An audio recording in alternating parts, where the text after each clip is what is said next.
ఏం పేరండి మీ పేరు? నా పేరు మట్టా జయంతి గౌడ్ అండి. మట్టా మట్టా జయంతి గౌడ్, బీసీ సంక్షేమ సంఘం ఆర్కిషోర్ గారి దగ్గర జాతీయ ఉపాధ్యక్షుడు. Okay okay okay right. ఎందుకు మళ్ళీ ఈ రోజు ధర్నా చౌక్ దగ్గరకు వచ్చి ధర్నా చేయాల్సిన పరిస్థితి వచ్చింది?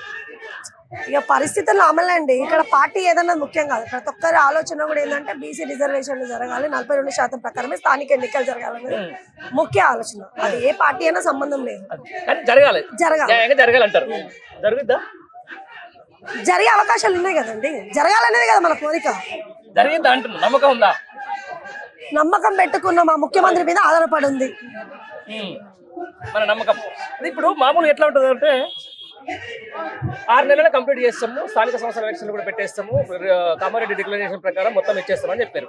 13 నెలలు అయింది, ఇంతవరకు దాని మీద ముందు అడిగి పోయింది లేదు. ఏదో రాజకీయ సమగ్ర సర్వే అన్నారు, దాంట్లో కూడా ఎట్లాంటి దానికి సంబంధించి నేను పెట్టలేదు.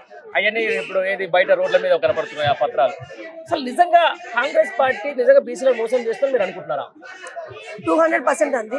యాక్చువల్ ఎడ్యుకేషన్ కమిషన్ ఈ మధ్యనే వేసింది. రాష్ట్రంలో 4 కోట్ల జనాభా పైన ఉంది. ఇప్పుడు వాళ్ళు నిజంగా చేయాలని చిత్తశుద్ధి ఉంటే 6 నెలలు కూడా అవసరం లేదు, 3 నెలలనే అది కంప్లీట్ చేయొచ్చు. చెయ్యాలి అన్న ఒక విల ఉంటే 3 నెలల్లో కూడా అది కంప్లీట్ చేయవచ్చు.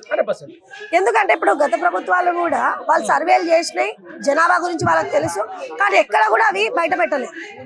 కానీ మనం కూడా ఇప్పటికి కూడా ప్రతి ప్రభుత్వాన్ని మనం నమ్ముకుంటూ వస్తున్నాం. ఇప్పుడు ఈ ప్రభుత్వాలు చేసిన పెద్ద మిస్టేక్ ఏంటంటే కులగణన చేస్తాం, రిజర్వేషన్లు ఇస్తాం అనేసరికి ప్రతి ఒక్కరు కూడా వేరే పార్టీలను నమ్మి ఓటు వేయడం జరిగింది. ఇప్పుడు ఈ వచ్చిన ప్రభుత్వం కూడా ఆల్మోస్ట్ అట్లాంటిది. మనం ఏం అడుగుతున్నాం అంటే రేవంత్ రెడ్డి గారిని, మాది 56% పైనే మన బీసీలు, అయినా కూడా మీరు 42% ఇస్తారని చెప్పి కామారెడ్డి డిక్లరేషన్ చెప్పిందే మీరు అన్న ప్రకారమైనా మాకు రిజర్వేషన్లు రావాలని చెప్పి మేము కోరుకుంటున్నాం. అసలు ఒక అగ్రకులం ఒక రెడ్డి సామాజిక వర్గానికి సంబంధించిన ముఖ్యమంత్రి ఉన్నప్పుడు బీసీకి డిక్లరేషన్, కామారెడ్డి డిక్లరేషన్ ప్రకారం బీసీలకు రిజర్వేషన్లు వస్తాయని నమ్ముతున్నారు అంటున్నా నేను.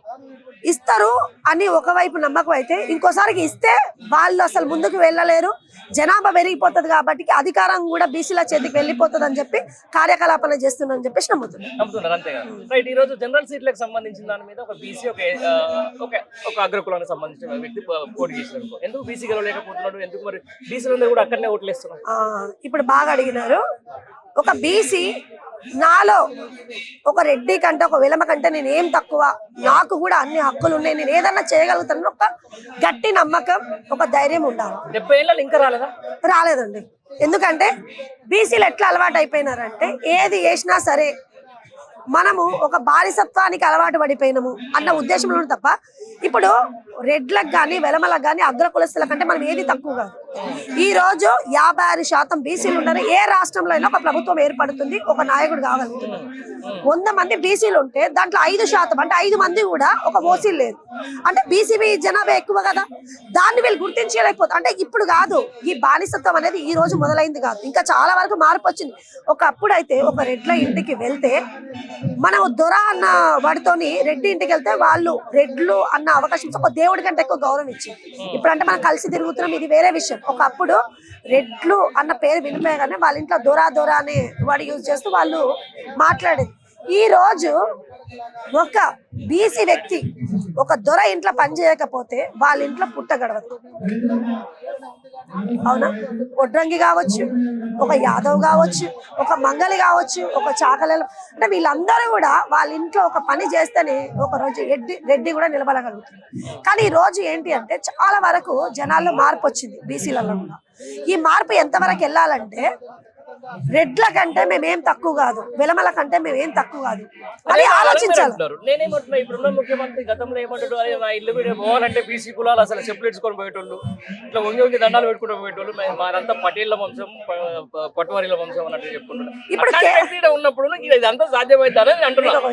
ఇప్పుడు ఇదే రెడ్డి కేవలం రెడ్డి వర్గానికి చెందిన వాళ్ళే ఓట్లు వేస్తే ఒక రాష్ట్రం ఏర్పడగలుగుతాం, ఒక రాష్ట్ర ముఖ్యమంత్రి కాగలుగుతాం. దమ్ముంటారు ఆ మాట అంటానికి ఆయన అంటున్నా. అంత దమ్ముండి డైరెక్ట్ అనేస్తాడు. అనేసినా కూడా ఆయన అధికారం. మీరు ఆశ్చర్యపోతారండి, ఆఫ్టర్ ఎలక్షన్స్ టైంలో బీసీలు కేవలం ఓట్లు వేయడానికే పరిమితము, పదవులకు కాదు అని చెప్పి ఆయన చాలా క్లియర్ గా చెప్పడం జరిగింది. ఇదే మాట బిఫోర్ ఎలక్షన్స్ చెప్పుంటే ఓట్లు తగ్గేవి, ముఖ్యమంత్రి అయ్యేవాడు కాదు.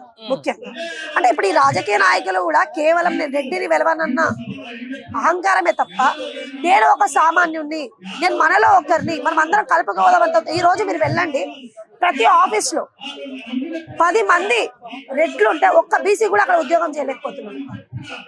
మీకు 7% ఉన్న రెడ్లంతా ప్రతి దాంట్లో కూడా మన రాష్ట్రంలో కనిపిస్తున్నారు. అది మీకు తెలిసే ఉంటుంది. మీరు వెళ్తే మీకు అర్థమవుతుంది కూడా. సిఎస్ లో దగ్గర నుంచి కానిస్టేబుల్స్ వరకు ప్రతి ఒక్కరు కూడా రెడ్ల అవకాశం ఎక్కువ ఉంది. రైట్. దానికైతే సరే ఇక 70 ఏళ్ళైనా 80 ఏళ్ళైనా కూడా ఎప్పుడు ఊహించవచ్చు బీసీలకు రాజ్యాధికారం.